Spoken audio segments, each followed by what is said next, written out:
حبیب صلی اللہ علیہ وسلم فرماتے ادبنی ربی فاحسن تأدیبی، خداوند متعال نے مجھے ادب سکھایا اور بہتر ادب سکھایا، بہتر ادب سکھا دیا۔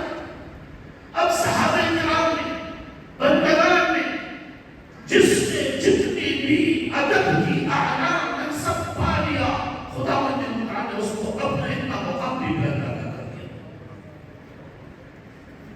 انبیاء خداوند متعال کے سب سے بہترین بندے ہو رہے ہیں۔ موسیٰ علیہ السلام فرعون سے جب نکل گئے بنی اسرائیل کے ساتھ، جب سامنے دریا آ گیا، پیچھے سے فرعون کا لشکر آ گیا، امتیوں نے پوچھا کہ یا نبی اللہ، آگے دریا ہے، راستہ نہیں ہے، پیچھے سے فرعون کا لشکر آ رہا ہے، کیسے کریں گے؟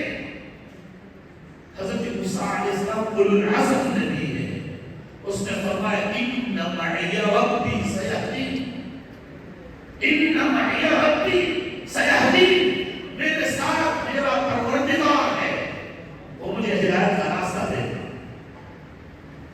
اب اس کا دھن سیکھے، وہ اولو العزم نبی ہے، لیکن جب حضور صلی اللہ علیہ وآلہ وسلم غار ثور میں ہیں اور کفار آ کر اس کے اوپر کھڑے ہو گئے، اور حالت یہ تھا کہ ابو بکر صدیق رضی اللہ تعالیٰ عنہ نے فرمایا یا رسول اللہ صلی اللہ علیہ وسلم، اگر یہ کفار اپنی قلوب کی طرف بھی دیکھے گا تو ہمیں دے دے گا۔ حضور صلی اللہ علیہ وسلم نے کیا فرمایا؟ ادھر موسیٰ علیہ السلام نے فرمایا ان معی ربی سیہدین، میرے ساتھ میرا رب ہے، وہ ہمیں ہدایت کا راستہ دے گا، وہ ہمیں راستہ دے گا۔ ادھر معیت پہلے اپنی آپ کا ذکر ہو گیا، بعد میں خدا کا ذکر ہو گیا، اور ادھر حضور صلی اللہ علیہ وسلم ابو بکر صدیق رضی اللہ تعالی عنہ کے لیے فرماتے ہیں کہ رب میرے ساتھ ہے، اللہ میرے ساتھ۔ میں پہلے اپنے تذکرہ نہیں کیا، پہلے رب کا ذکر کیا، بعد میں اپنا ذکر کیا کہ اللہ ہمارے ساتھ ہے، اللہ ہمارے ساتھ ہے۔ یہ اس کی اولو العزمیت پر دلالت کرتے ہیں کہ آپ صلی اللہ علیہ وآلہ وسلم کا مرتبہ اتنا بلند تھا کہ مشکل وقت آیا تو تک بھی پہلے رب کا تذکرہ تھا، بعد میں اپنا تذکرہ۔ تو جتنا ایمان اور اسلام اور شریعت میں کسی کی ادب کا دائرہ جتنا بلند ہے اور جتنا ادب میں آگے ہے، مقام اس کو اللہ رب العزت نے جتنا بلند عطا کر دیا ہے۔ مثال کے طور پر صحابہ کرام کے لیے اللہ رب العزت نے بہت زیادہ مرتبہ دیا ہے، بہت زیادہ مرتبہ دیا ہے۔ صحابہ کرام فرماتے ہیں کہ جب حضور صلی اللہ علیہ وسلم موجود ہوتے تھے تو ہمارا حالت یہ ہوتا تھا کہ ہم کبھی رسول اللہ صلی اللہ علیہ وسلم قرآن پڑھ کے نہیں لے سکتے، جیسا ہمارے سروں کے اوپر کوئی قیمتی پرندہ بیٹھا ہے، ہم ہلتے نہیں ہیں کہ وہ پرندہ اڑ جائے گا۔ یہ حالت ہوتا تھا ہمارا ادب کی لحاظ سے، ادب کی لحاظ سے حالت یہ تھا۔ اور پھر اس میں جس نے زیادہ ادب اپنا لیا، اللہ رب العزت نے اس کو شان اتنا بلند عطا کر دیا۔ مثال کے طور پر حضرت ابی بکر صدیق رضی اللہ تعالی عنہ کا مرتبہ دیکھیں، مختلف مقامات، شان، مرتبہ اور ہے، لیکن ایک بات ساتھ اور بھی ہے۔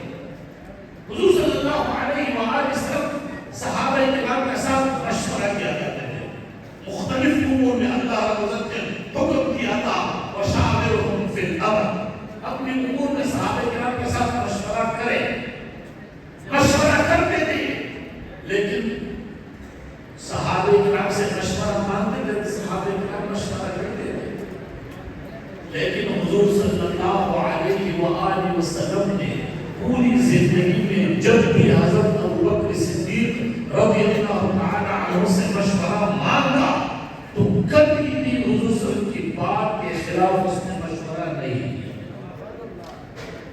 کبھی بھی مشورہ نہیں دیا۔ یہ اس کی ادب کا بہت بڑا مقام تھا، اللہ رب العزت نے شان اور مرتبہ میں وہ دے دیا کہ کسی اور صحابی کو مرتبہ نہیں. اور صحابہ کرام نے جس کا مرتبہ ادب جتنا بلند تھا، خدا متعال نے اس کے لیے اتنا بلند مرتبہ عطا کر دیا. ہمارا راستہ تصوف اور راستہ سلوک یہ ادب سے وابستہ ہے. حتیٰ کہ ادب کا دائرہ اس حد تک ہے کہ ہمارے مشائخ فرماتے ہیں کہ کبھی بھی آپ کے دل میں اتنا آ جائے کہ میں نے اگر پورا دنیا اٹھا کے اپنی شیخ کے مقابل میں وہ تم خرچ کر دے اور آپ کے دل میں اتنا گزر جائے کہ شاید میں نے کچھ حق اپنی مرشد کا پورا کیا ہوگا تو آپ کا بیعت ٹوٹ گیا. کیونکہ وہ فیض خداوندی جو مرشد کے سینے سے آپ کو مل چکی ہے، اس کے مقابل میں آپ نے دنیائی تربیت کو اس کے مقابل اور اس کا قیمت سمجھا. یعنی ہمارا راستہ سلوک، تصوف، اسلام و شریعت، دین و عقیدہ ادب پر دائرے میں ہے، ادب کے دائرے میں ہے. جتنا کسی کا راستہ ادب کے اندر ہے، ایمان میں، شریعت میں، اسلام میں، تصوف میں، اس کا مرتبہ بھی اتنا بلند ہے. اتنا ہی اس کا حقیقت کی طرف رجوع ہے اور خداوند متعال کے نزد اس کا مرتبہ اتنے ہی بلند ہے. خداوند متعال نے مختلف اوقات میں قرآن میں لوگوں کو ادب کی طرف بلا دیا ہے. اور حضور صلی اللہ علیہ وسلم کا یہ حدیث کہ خداوند متعال نے مجھے ادب سکھایا اور وہ بہترین ادب سکھا دیا. یہ ہمارے لیے مشعل راہ ہے کہ ہم ادب کی دائرہ کار میں لے جائیں اور ادب ہر لحاظ میں اپنانا چاہیے، ہر کسی کے ساتھ اپنانا چاہیے، بالخصوص ذوی الحقوق کے ساتھ. حتیٰ کہ حضور صلی اللہ علیہ وآلہ وسلم کے پاس کفار کے بڑے بھی آ گئے، حضور صلی اللہ علیہ وسلم کھڑے ہو گئے اور اس سے اکرام کے ساتھ پیش آئے. حاتم طائی عرب میں ایک بہت بڑا سخی ہو چکا تھا، اس کا بیٹا آ گیا، وہ عیسوی تھا. حضور صلی اللہ علیہ وسلم کھڑے ہو گئے، اس سے مصافحہ کیا اور اپنا چاچا اس کے لیے بچا دیا اور اس کو بٹھا دیا. کسی نے پوچھا یا رسول اللہ یہ مسلمان نہیں ہے، یہ مسلمان نہیں ہے. حضور صلی اللہ علیہ وسلم نے فرمایا یہ ایک عظیم باپ کا بیٹا ہے، یہ ایک عظیم باپ کا، اس کا باپ ایک انتہائی بڑا سخی ہو چکا ہے. یعنی حضور صلی اللہ علیہ وسلم کا ترتیب ادب، ترتیب اخلاق، ترتیب اکرام یہ بات ہمیں بھی چاہیے کہ زندگی ادب کے ساتھ گزارے. کوئی بھی اس کے ساتھ ادب کے ساتھ پیش آئے، خصوصاً علماء کے ساتھ، اپنے مشائخ کے ساتھ، اپنی پیر کے ساتھ. کبھی بھی آپ کے منہ سے وہ لفظ نہ نکلے گرچہ تم حق پر ہے، گرچہ تم حق پر ہے. کبھی آپ کے منہ سے وہ لفظ نہ نکلے اور یا کی ادا میں وہ جان نہ آ جائے جس کی وجہ سے وہ مرشد ناراض ہو جائے. کبھی یہ آدمی نہ آ جائے. کوئی بنا میں مثال دیتا ہوں قرآن سے.